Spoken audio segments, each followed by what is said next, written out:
हरे कृष्णा।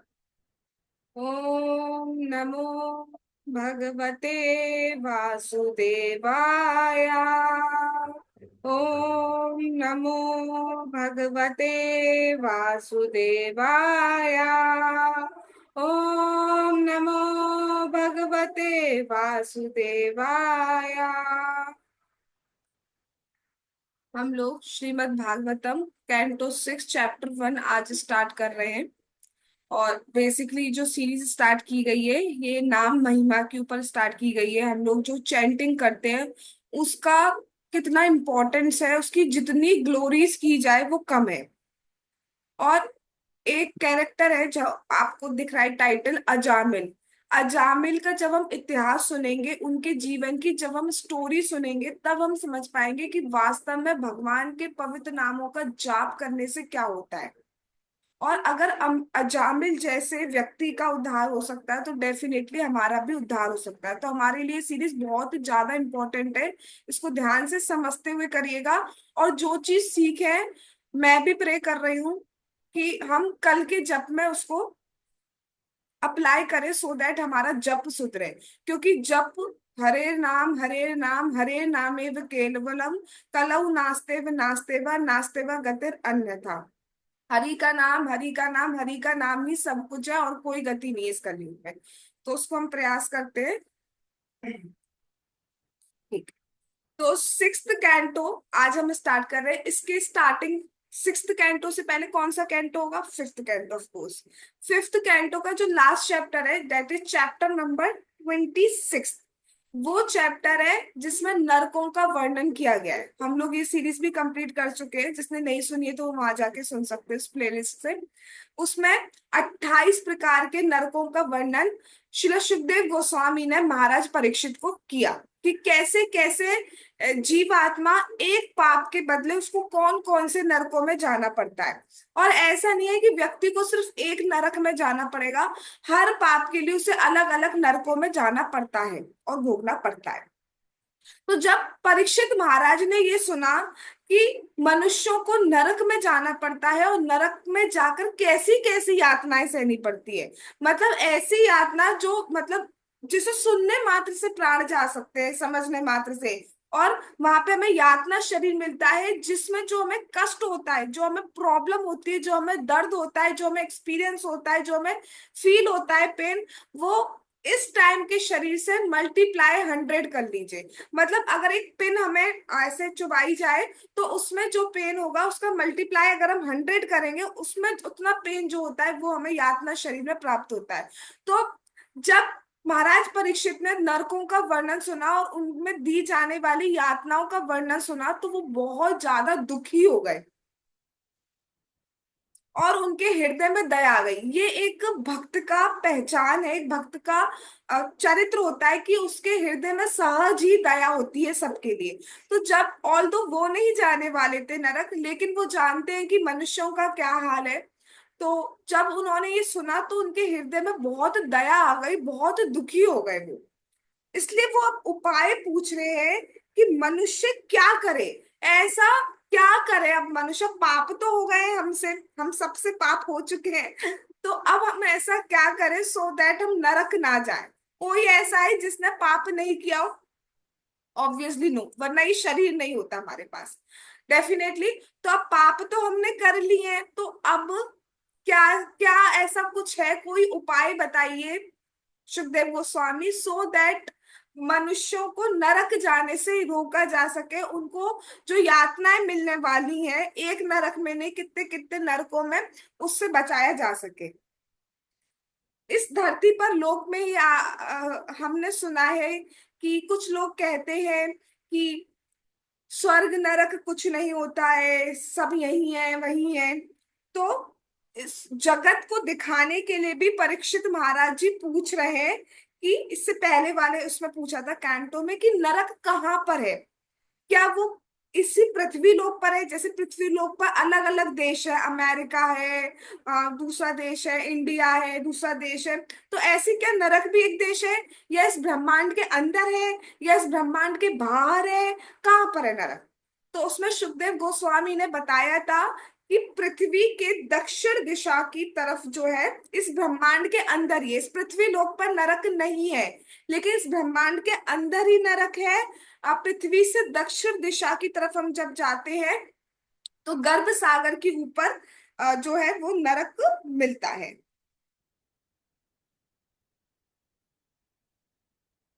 तो अब वो इसलिए क्वेश्चन करना स्टार्ट कर रहे हैं। तो क्या क्वेश्चन कर रहे हैं, चलिए हम श्लोका नंबर 8 से ले रहे हैं।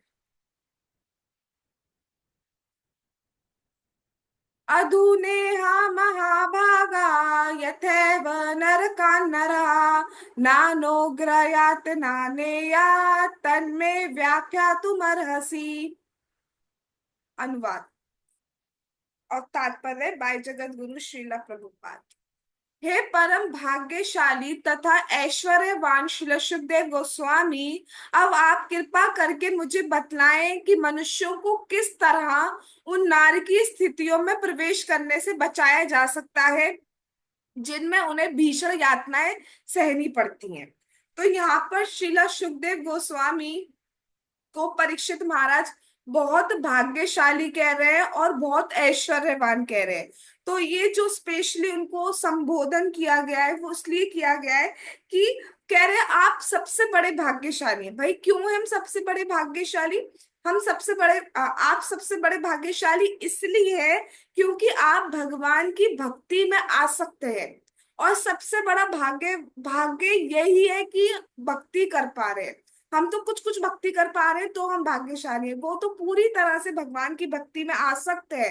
तो वो कितने भाग्यशाली है। और उनका सबसे बड़ा ऐश्वर्य ही यही है कि वो भगवान की भक्ति में आ सकते हैं। तो इसलिए उनको कह रहे हैं कि आप बहुत भाग्यशाली हैं, आप सर्वज्ञ हैं, आप सब कुछ जानते हैं। तो कृपया मुझे बताएं, क्योंकि मनुष्य इतने पाप कर रहे हैं तो उनका नरक जाना कंफर्म है, निश्चित है कि नरक जा रहे हैं।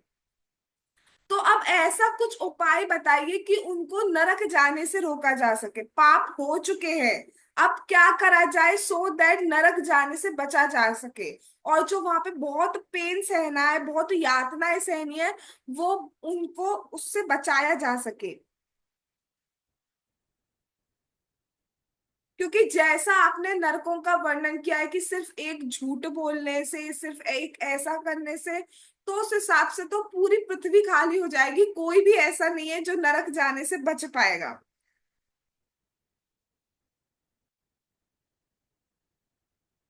तो कृपया करके कुछ ऐसा बताइए जिससे मनुष्य को नरक नहीं जाना पड़े। तो अब श्री सुखदेव गोस्वामी क्या उत्तर देते हैं? क्या आप जानना चाहेंगे? नरक जाने से बचने के लिए जानना चाहेंगे आप लोग? ठीक है, डर है। ठीक है, होना चाहिए डर। चलिए आइए देखिए श्री सुखदेव गोस्वामी क्या कहते हैं। श्री शुका उवाच नाचेदिहे वा पचितिं यथां हंस हसा कृतस्य कुर्यान् मन उक्त पाणिभिः ध्रुवं स वै प्रेत नरकानुपैति ये कीर्तिता मे भवतस्तिगम यातना। सुखदेव गोस्वामी ने उत्तर दिया, हे राजन, यदि मनुष्य अपनी अगली मृत्यु के पूर्व इस जन्म में अपने मन, अपने वचन और अपने शरीर से किए गए पाप कर्मों का मनु संहिता तथा अन्य धर्म शास्त्रों के विवरण के अनुसार समुचित प्रायश्चित द्वारा निराकरण नहीं करता, तो वह मृत्यु के बाद अवश्य ही नरक लोक में प्रविष्ट होगा और भीषण कष्ट उठाएगा, जैसा कि मैं आपसे पहले कह चुका हूं। तो क्या कह रहे हैं श्री सुखदेव गोस्वामी? श्री सुखदेव गोस्वामी भी आंसर नहीं बता रहे कि मतलब ये आंसर देंगे नेक्स्ट श्लोकाज में कि कैसे बचा सकता है। उससे पहले कह रहे हैं कि हाँ, जो आपने कहा वो बिल्कुल सत्य है। एक एक पाप के लिए हमें निश्चित रूप से नरक जाना होगा, ये कन्फर्म है, इस नियम को बदला नहीं जा सकता। अगर प्रायश्चित नहीं किया, अगर डेथ आने से पहले, मृत्यु आने से पहले हमने प्रायश्चित नहीं किया, तो निश्चित रूप से हमें नरक लोक जाना होगा।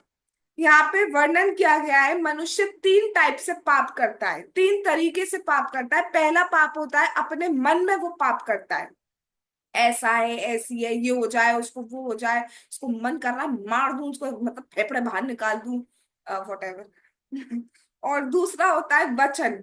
वचन तो मतलब ऐसे तीखे तीखे वचन की, मतलब कट जाए, मर जाए सामने वाला, गिर जाए, भुन जाए।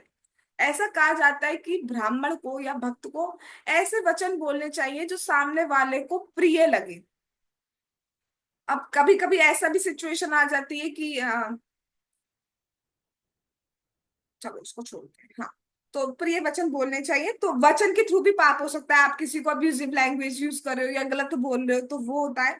और शरीर से, शरीर से कैसे, जैसे हाथों का यूज कर रहे हो, पैरों का यूज कर रहे हो, मारने पीटने में यूज कर रहे हो, तो उस तरीके से भी पाप होता है।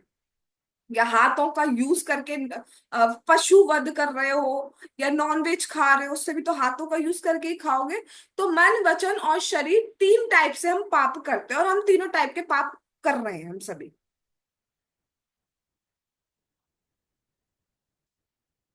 हाँ।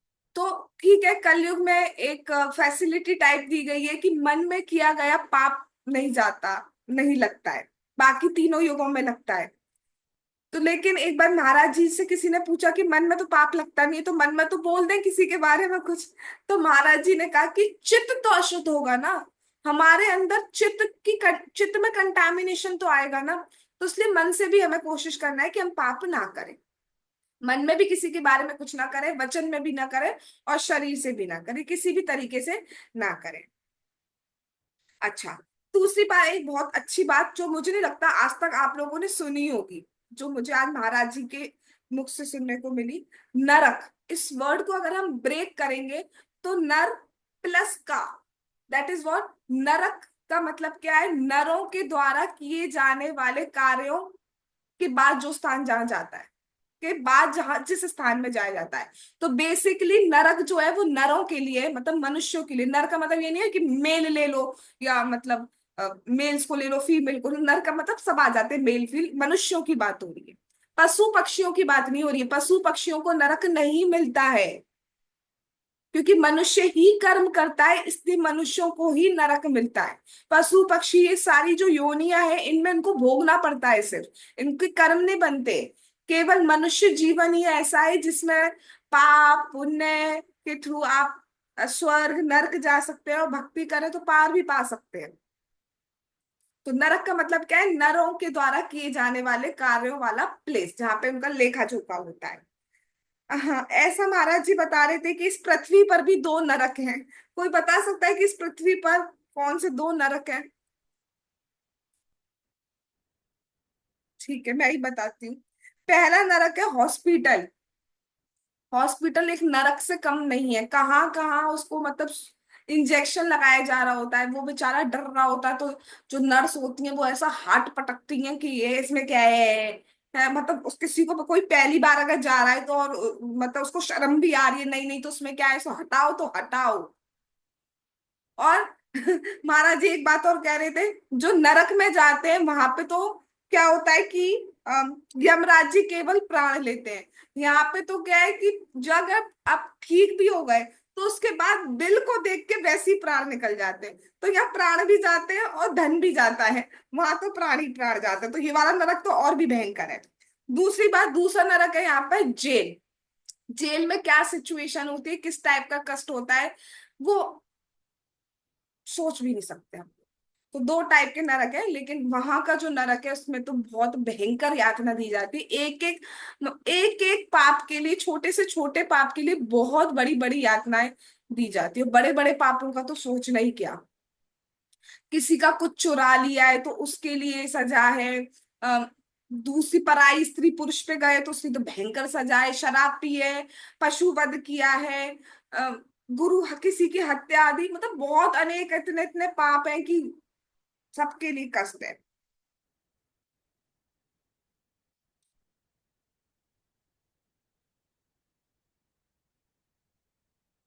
हाँ। तो यहाँ पे फिर ये बताया जा रहा है कि बात की निश्चित है, हम जो भी पाप कर रहे हैं उसके लिए निश्चित रूप से हमें नरक जाना पड़ेगा। ऐसा बताया जाता है शास्त्र में कि 12 जो है एविडेंस है, 12 गवाह है हमारे, जो हमारे सारे कर्मों को देखते हैं। जैसे कुछ का मैं एग्जाम्पल लूंगी, सूर्य हो गए, चंद्रमा हो गए, ये सब देखते हैं, ये साक्षी है कि हम क्या कर रहे हैं। और उससे भी ऊपर आ जाते हैं यमराज जी। यमराज जी तो एक एक सेकंड का हिसाब रख रहे हैं हमारे, और हम सबके एक एक सेकंड का हिसाब रख रहे हैं। चलो 1% पॉसिबिलिटी में हम मान लें कि यमराज जी भी चूक गए, बट भगवान, भगवान तो परमात्मा रूप में हम सबके साथ है। तो आप इनको धोखा दे दो, उनको धोखा दे दो, लेकिन भगवान को तो दे ही नहीं सकते। तो इसलिए वो सब कुछ देख रहे हैं, तो इसलिए निश्चित है हमारा नरक लोक जाना, अगर हम प्रायश्चित ना करें मृत्यु से पहले तक तो। ठीक है, सिंकिंग इतनी बात। मैं थोड़ा स्लो चल रही हूँ, जैसे दिमाग में बैठ जाए, रात में यही घूमता रहे आपके, नरक नरक नरक। चलिए नेक्स्ट श्लोक में चलते हैं।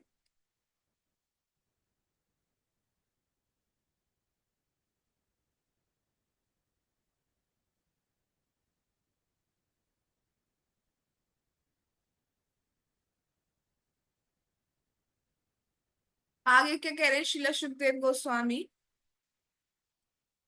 तस्मात् पुरे शिवः पाप निष्कृतो यतेत मृत्युर्विपत्यतात्मना दोषस्य दृष्ट्वा गुरुलाघवं यथा भीषक चिकित्सेत रुजाम निदानवेत्। अतः अगली मृत्यु आने के पूर्व जब तक मनुष्य का शरीर पर्याप्त सशक्त है, उसे शास्त्रों के अनुसार प्रायश्चित की विधि तुरंत अपनानी चाहिए। अन्यथा समय की क्षति होगी और उसके पापों का फल बढ़ता जाएगा। जिस तरह एक कुशल वैद्य रोग का निदान और उपचार उसकी गंभीरता के अनुसार करता है, उसी तरह मनुष्य को अपने पापों की गहनता के अनुसार प्रायश्चित करना चाहिए। क्या कही जा रही है यहाँ पे, बात की जा रही है कि अतः कर्म फल तो मिलता ही है, जो भी कर्म किया है उसका फल तो निश्चित रूप से मिलता ही है। इसलिए मनुष्य को चाहिए पाप खत्म करने के लिए मृत्यु से पहले ही प्रायश्चित कर ले। और दूसरी बड़ी बात, जितना जल्दी हो सके उतना जल्दी प्रायश्चित हमें कर लेना चाहिए। जैसे हमसे पाप हो गया, तो हम जितनी जल्दी प्रायश्चित कर लेंगे उस पाप का, उतना हमारे लिए अच्छा रहेगा। क्योंकि जैसे जैसे एज बढ़ती है, हमें नहीं पता, हो सकता है मृत्यु आ जाए और हम प्रायश्चित नहीं कर पाए, और नहीं कर पाए तो हमें नरक जाना पड़ेगा। दूसरी बात, जब हमारा शरीर वृद्ध होता है तो हमारी बॉडी में इतनी कैपेबिलिटी, इतनी कैपेसिटी नहीं रहती कि हम सब टाइप के प्रायश्चित कर पाए। तो it would be better as per the Shila Sukhdev Goswami कि हमें जल्दी से जल्दी प्रायश्चित कर लेना चाहिए जो भी हमने पाप किया है उसका। जैसे कि यहाँ पे एग्जाम्पल दे दिया जा रहा है कि क्यों जल्दी करना चाहिए। जैसे कि हमें कोई डिजीज हो गई, ठीक है, हमें पता चल गया। अब हम क्या वेट करते हैं कि उसकी सेकंड स्टेज आ जाए, थर्ड स्टेज आ जाए, बिल्कुल ही हालत खराब हो जाए, तब जाएंगे डॉक्टर के पास? या जैसे हमें उस रोग का पता चलता है वैसे ही डॉक्टर के पास जाते हैं ट्रीटमेंट के लिए? क्या कहना चाहेंगे आप?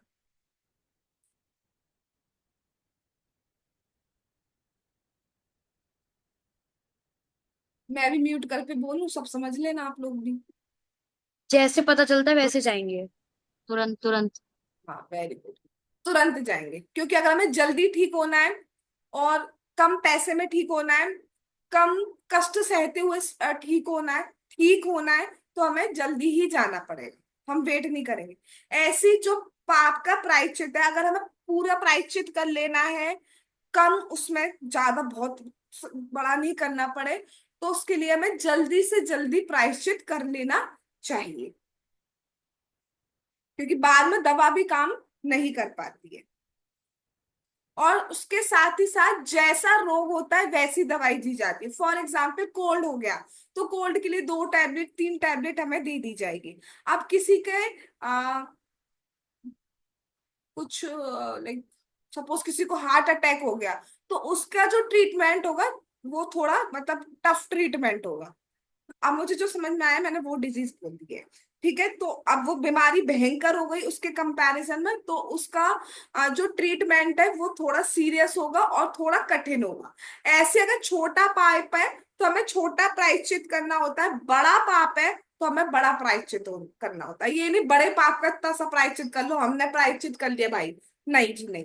जितना बड़ा पाप उतना बड़ा प्रायश्चित, जितना छोटा पाप उतना छोटा प्रायश्चित। अब कैसे करना है, जैसे कि, तो मैं हमें ऑल तो करना नहीं है ये सब, लेकिन आगे कुछ और भी उपाय आएंगे। हमें करना नहीं है, लेकिन आप समझिए कि मनु संहिता के अकॉर्डिंग क्या करना होता है। मैं एक दो का एग्जाम्पल दे रही हूँ। जैसे मनु संहिता के अकॉर्डिंग, अगर कोई एक बार भी ड्रिंक करता है, ये नहीं बोला जा रहा लगातार करता है, एक बार भी जीवन में ड्रिंक कर लिए, तो उसे बिल्कुल तप्त, बिल्कुल मतलब एकदम जितना हीट हो सकता है उतना घी पीकर मर जाना चाहिए। उसमें लिखा है मर जाना चाहिए। Oh my God. ठीक है, मर जाना चाहिए। ये प्रायश्चित है कि अन्यथा या तो प्रायश्चित कर लो, नहीं तो फिर यम के दूत कहेंगे कि आप रहने दो, हम ही पिलाते हैं आपको।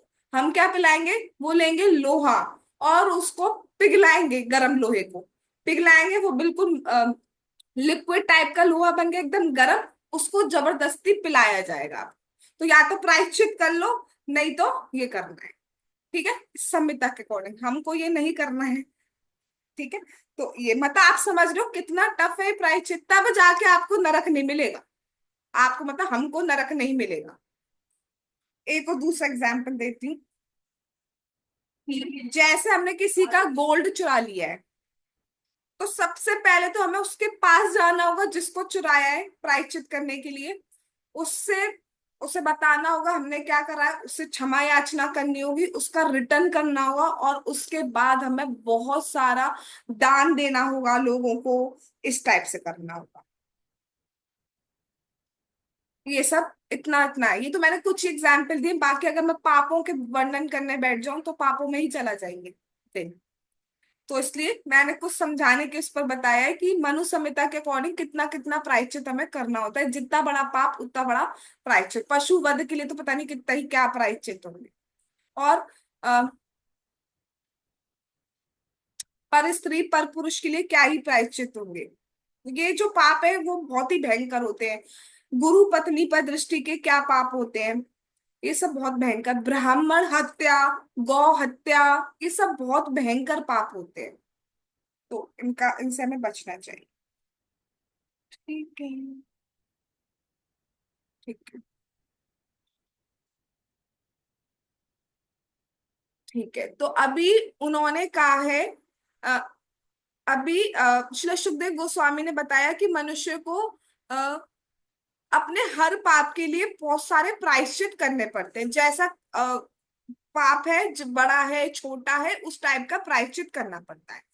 अब जब राजा ने ये बात सुनी तो वो तो बिल्कुल मतलब जैसे हमारे मुंह थे ना, वैसा नहीं था उनका मुंह, वो तो और ज्यादा बिल्कुल चुप हो गए।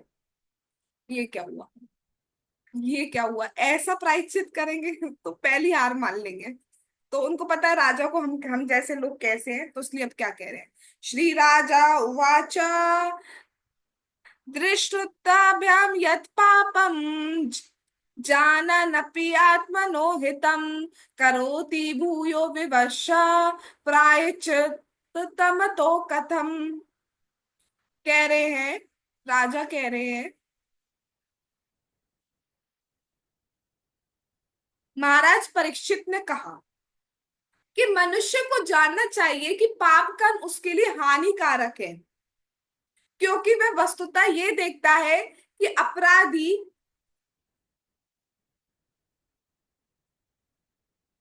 सरकार द्वारा दंडित किया जाता है और सामान्य लोगों के द्वारा दुत्कारा जाता है, और वह शास्त्रों तथा विद्वान पंडितों से सुनता भी रहता है कि पाप कम करने से मनुष्य अगले जीवन में नार की अवस्था में फेंक दिया जाता है। फिर भी ऐसा ज्ञान होते हुए भी मनुष्य को प्रायश्चित करने के बावजूद बारंबार पाप करने के लिए बाध्य होना पड़ता है। अतः ऐसे प्रायश्चित का क्या महत्व है, क्या कह रहे हैं। कह रहे हैं, जब महाराज परीक्षित ने ये बात सुनी प्रायश्चित की, तो वो बहुत दुखी हो गए और चुप हो गए। सोचने लगे कि इतनी शक्ति कहाँ है जीवात्माओं में, इतनी शक्ति कहाँ है जीवों में कि कह दिया जाए गरम घी, घी इतना गरम कि पीते ही मर जाओ, इतना गरम घी पी लूं। कि वो एक एक पाप का, और ये तो सिर्फ एक ड्रिंक का था, उसके अलावा कितने पाप होंगे। तो एक के चक्कर में मर गया तो दूसरे पाप का प्रायश्चित तो रह गया ना। तो क्या फायदा ऐसे प्रायश्चित का। इसलिए लिखा है ऐसे प्रायश्चित का क्या महत्व। एक पाप के चक्कर में चले गए, दूसरे पाप के लिए फिर नरक पहुंच गए, तो उसका प्रायश्चित ही, क्योंकि वहां पे नरक में ही भोग लेते फिर पाप तो इतने सारे हैं। अच्छा, अब ये तो बात थी कि एक जीवन में एक बार ड्रिंक की हो, और जो लगातार कर रहा है उसको, वो कितनी बार घी पिएगा, वो क्या करेगा फिर। तो वो जानते हैं हमारी हमारी अवस्थाएं जानते हैं महाराज परीक्षित, इसलिए कह रहे हैं कि एक एक पाप का प्रायश्चित कैसे करेगी जीवात्मा, क्योंकि इतने ज्यादा पाप किए हैं कि एक एक पाप का प्रायश्चित करने में पूरा जीवन निकल जाएगा, उसके बाद भी कुछ पाप बच जाएंगे जिनका प्रायश्चित नहीं हो पाएगा। तो ऑल दो आफ्टर ऑल उसको नरक में जाना ही पड़ जाएगा। तो ऐसे प्रायश्चित का क्या महत्व। सिंकिंग इन।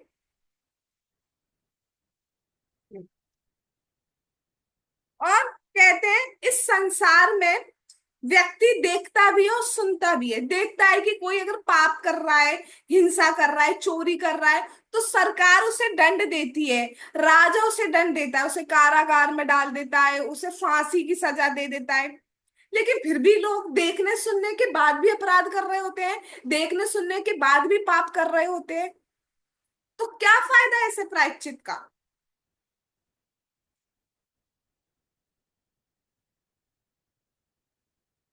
एग्जाम्पल दिया जाता है, चोर है, आप देखो रास्ते में किसी चोर को पकड़ लिया, उसको जेल में मारा गया, पीटा गया, और सोचा जाता है अब नहीं करे, वो फिर करता है, वो फिर करता है चोरी। तो ऐसे प्रायश्चित का क्या महत्व। जब, और देखो, हमने जो पाप करे, ठीक है, हमने उसका प्रायश्चित कर लिया, ठीक है। अब हमने क्या करा, हमें पता है, उसके बाद भी हम दोबारा पाप कर बैठते हैं। तो ऐसे प्रायश्चित का क्या महत्व कि हमने दोबारा पाप कर लिया, पहले का प्रायश्चित किया वो कैसे कैसे कटा, अब फिर पाप करके फिर नरक जा रहे हैं। तो ऐसे प्रायश्चित का क्या महत्व। क्या कोई ऐसा पाप है जो जीवन में आपने सिर्फ एक बार किया हो। मैं पूछ नहीं रही हूँ आपसे, खुद ही सोच लो। या एक से ज्यादा बार किया है वो ही पाप। थोड़ा बस हाँ ना कर दो, अंदर तक नहीं जाऊंगी कि मतलब क्या करा था। हाँ, तो ऐसा कोई पाप है जो सिर्फ एक बार किया है ऐसा कोई है।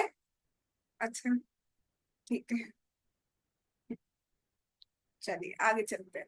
हाँ, तो वो कह रहे हैं ऐसा उपाय बताइए जिससे वासना ही चली जाए पाप करने की। ऐसा नहीं हो कि हम अभी प्रायश्चित कर लिया फिर दोबारा मन में लग गया हाँ थोड़ा सा कर लेते हैं और फिर कर गए, तो ऐसे क्या फायदा। इसलिए ऐसा ऐसा प्रायश्चित बताओ जिससे वासना ही चली जाए कि हम दोबारा करें ही नहीं कभी जीवन में।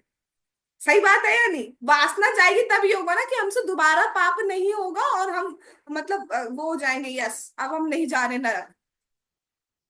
अब हम पाप का प्रायश्चित कर ले, उसके बाद दोबारा हो गया, वो तो बेकार गया बेचारा घी पीना हमारा।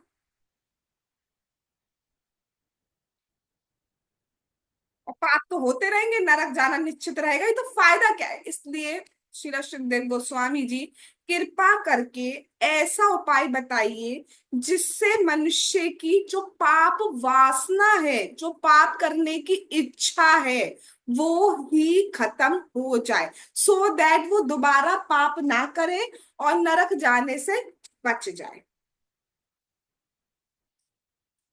समझ में आ गई इतनी बात। ठीक है, एक एग्जाम्पल।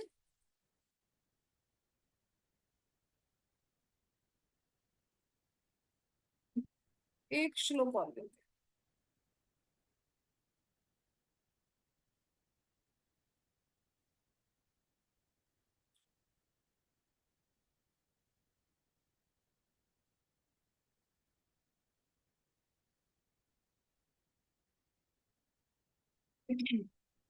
क्वचित निवर्तते अभद्रात् क्वचित् चरति तत्पुनः प्रायश्चित्तमतो पार्थम मन्ये कुंजर शौचवत। क्या कह रहे हैं? कह रहे हैं कभी कभी, कभी कभी ऐसा व्यक्ति जो पाप कर्म ना करने के प्रति अत्यधिक सतर्क रहता है, पुनः पापमय जीवन के फेर में आ जाता है। इसलिए मैं बारंबार पाप करने तथा प्रायश्चित करने की इस विधि को निरर्थक मानता हूं। ये तो हाथी के स्नान करने जैसा है, क्योंकि हाथी पूर्ण स्नान करके अपने को स्वच्छ बनाता है, किंतु स्थल पर वापस आते ही अपने सिर तथा शरीर पर धूल डाल देता है। कह रहे हैं कि ये जो उपाय है वो तर्क नहीं कर रहे अपने गुरु से, सुखदेव गोस्वामी से, वो समझ रहे हैं ये बात है, मैं कोई चैलेंजिंग एटीट्यूड से नहीं पूछ रहे, समझ रहे हैं। तो वो ये कह रहे हैं कि मनुष्य पाप का प्रायश्चित करता है, लेकिन दोबारा से वो पाप करने बैठ जाता है, चाहते ना चाहते हुए भी। कई बार ना चाहते हुए हम पाप के फेरे में पड़ जाते हैं। तो फिर उस प्रायश्चित का फायदा ही क्या रहा, मैं जब दूसरे पाप के कारण नरक में जाना ही पड़ रहा है। ये तो उसी तरीके से हो गया जैसे कि कोई हाथी है। हाथी जब स्नान करने के लिए किसी पौंड आदि में जाता है, तो वो इतनी खुशी से स्नान करता है, अपनी सूंड में पानी भर भर के डालता है, बार बार डालता है, बार बार डालता है, बहुत प्रसन्न होता है। लेकिन जैसे ही वो स्नान करके बाहर आता है, वैसे वो क्या करता है, जो मिट्टी होती है ना, मिट्टी धूल, उसमें सूंड में भर भर के धूल को अपने ऊपर डालने लगता है। तो ऐसे स्नान का फायदा ही क्या हुआ जब दोबारा गंदे हो गए? तो ऐसे प्रायश्चित का फायदा ही क्या हुआ जब हम दोबारा पाप में पड़ गए? तो इसलिए कह रहे हैं कि ये तो बिल्कुल निरर्थक हो गया। समझ में आ रही है एनालॉगी से हाथी की? तो कृपया करके आप ऐसा उपाय बताइए जो जल्दी भी हो जाए, और बहुत बहुत टफ सा कुछ नहीं करना पड़े, थोड़ा इजी हो हमारे लिए, और मेहनत भी कम लगे, क्योंकि कलयुग के जो प्राणी है ना, बहुत ही आलसी से, उनसे अगर नाम जप सुबह करने को बोल दिया जाए, वो भी नहीं हो पाता है उनसे। 16 माला ऐसा लगता है कि हम बहुत कुछ कर रहे हैं, इंक्लूडिंग मी ऑल्सो। तो ऐसा कुछ बताओ कि इन्हें मेहनत कम लगे, जल्दी हो जाए, और कम कम करना पड़े। तो ऐसा उन्होंने कहा। उसके बाद श्री सुखदेव गोस्वामी अब उन्हें क्या आंसर बताते हैं। अब जो आंसर दिया जाएगा that will be real answer. अभी तक सुखदेव गोस्वामी अपने स्टूडेंट का, अपने शिष्य का टेस्ट ले रहे थे, और उनके टेस्ट में जो परीक्षित महाराज हैं वो उत्तीर्ण हुए, आपके सामने लिखा हुआ है उत्तीर्ण हुए। अब वो उनको दूसरा उत्तर बताएंगे, जो कि रियल होगा। ठीक है? तो अब वो क्या उत्तर देते हैं, जानने के लिए कल तक का वेट कीजिए। भगवान ने चाहा तो हम कल सुनेंगे इसका उत्तर।